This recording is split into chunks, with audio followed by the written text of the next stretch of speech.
नमस्कार, चंद्रकांत भट्ट अमेरिका से। हम्म, आपको लगता है कि क्या मैं अमेरिका के बारे में बताऊं? हाँ, अमेरिका में जो शिक्षण व्यवस्था है, आप छोटा सा टाउन की अगर स्कूल देखेंगे, शिक्षा व्यवस्था देखेंगे, तो आपको लगेगा कि भारत आज कहाँ।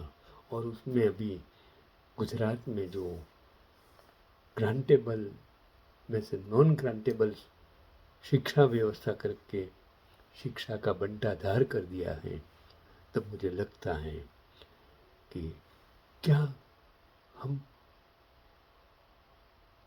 अमेरिका की बराबरी भारत में कर सकते हैं? नहीं कर सकते हैं, नहीं करें, क्योंकि इन लोगों ने शिक्षण को बंटाधार कर दिया।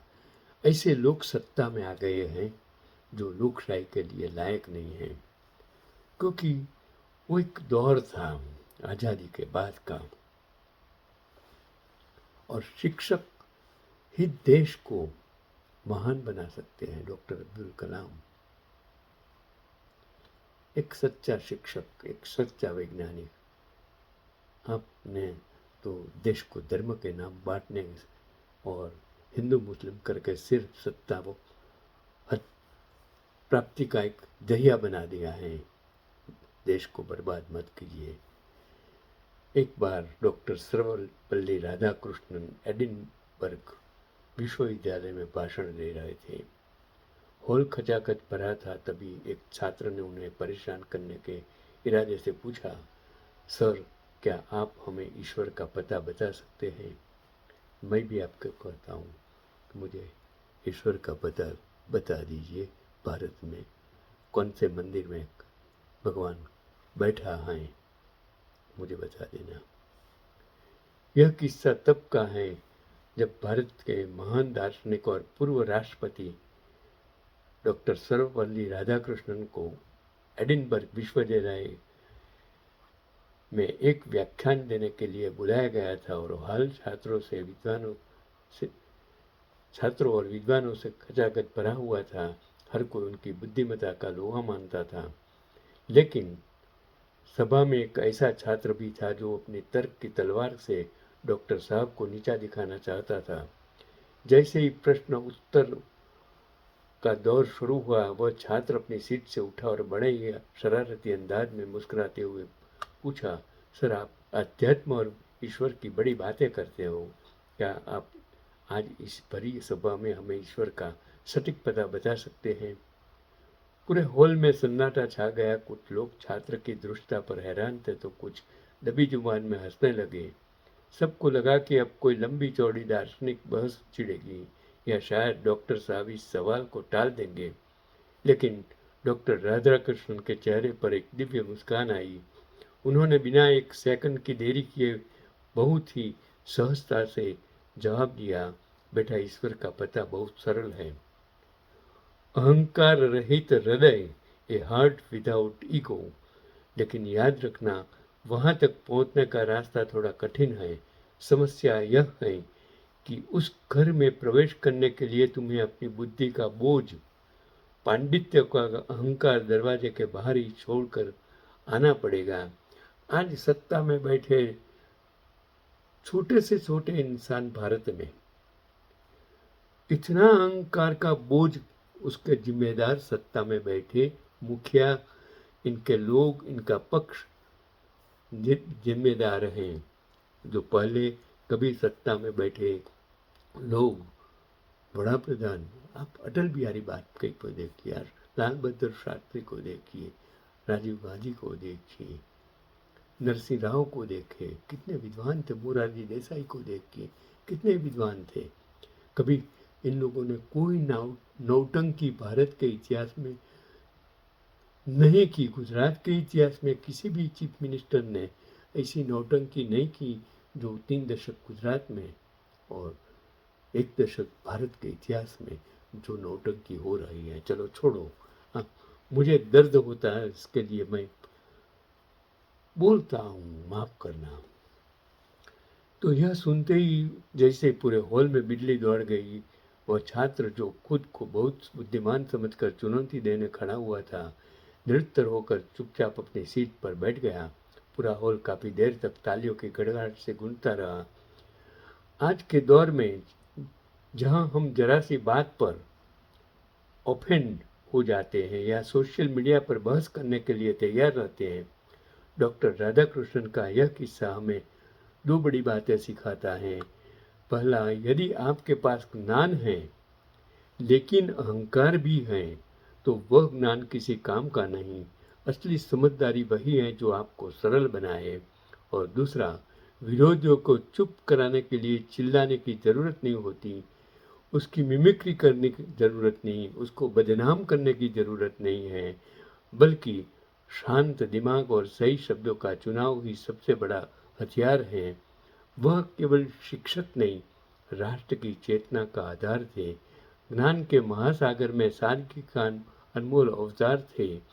उनकी वाणी में दर्शन था, उनकी आंखों में तेज महान।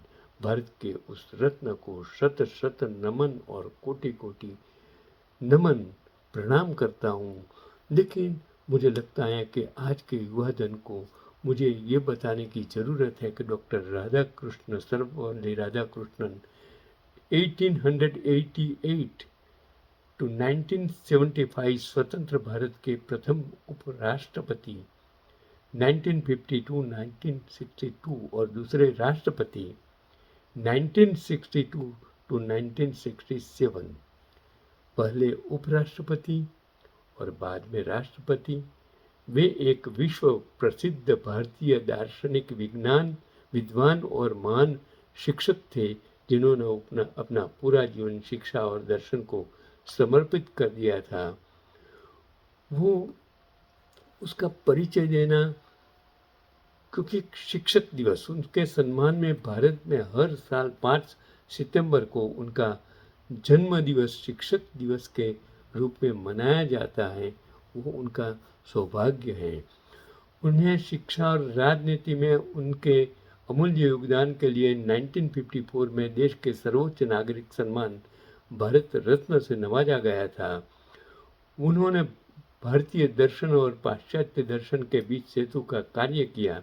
उनकी प्रसिद्ध पुस्तकों में इंडियन फिलोसॉफी और N idealistic view of life शामिल है। उस राजनीति में आने से पहले वे बनारस हिंदू विश्वविद्यालय और आंध्र विश्वविद्यालय के कुलपति रहे थे और साथ ही वे ऑक्सफोर्ड विश्वविद्यालय में प्रोफेसर भी रहे। और राष्ट्रपति बनने पर से पहले उन्होंने सोवियत संघ में भारत के राजदूत के रूप में भी कार्य किया। वे मानते थे, और मैं भी मानता हूँ, कि शिक्षक वे नहीं जो छात्र के दिमाग में तथ्य जबरन ठूसे, बल्कि वे हैं जो उसे आने वाली चुनौतियों के लिए तैयार किए। और भारत के इतिहास में, भारत के राजकारण में वो ऐसे विद्वान लोग जो आए जिन्होंने भारत को आज़ादी भी दिलवाई, और भारत की आज़ादी के बाद इन परिस्थितियों से भारत को निकाल कर 70 साल में विश्व के नक्शे पर नाम बनाया। वो नाम को आप बदनाम मत कीजिए। यही मेरा आज का पैगाम है। शिक्षक ही होता है।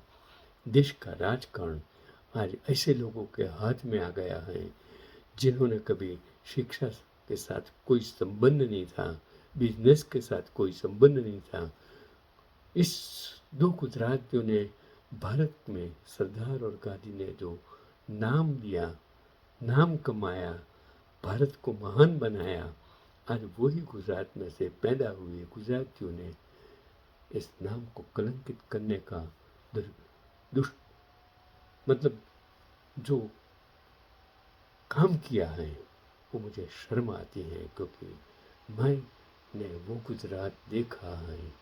मैंने वो गुजरात को गुजरात में शिक्षा दी है। और मेरे इतने सारे लड़के स्टूडेंट्स, जब इन लोगों का तो जन्म भी नहीं हुआ था, जिस पक्ष का जन्म नहीं था, उनके पहले मैंने गुजरात में शिक्षा का जो सेवा का माध्यम चुना था, वो मुझे यही कहता है कि आज गलत हो रहा है, गलत हो रहा है, गलत हो रहा है। उसको बचाना आज के युवाओं पर मैं छोड़ देता हूँ। बाकी आपका सद्भाग्य और दुर्भाग्य क्या है, ऊपर वाला जाने। यही आज का पैगाम।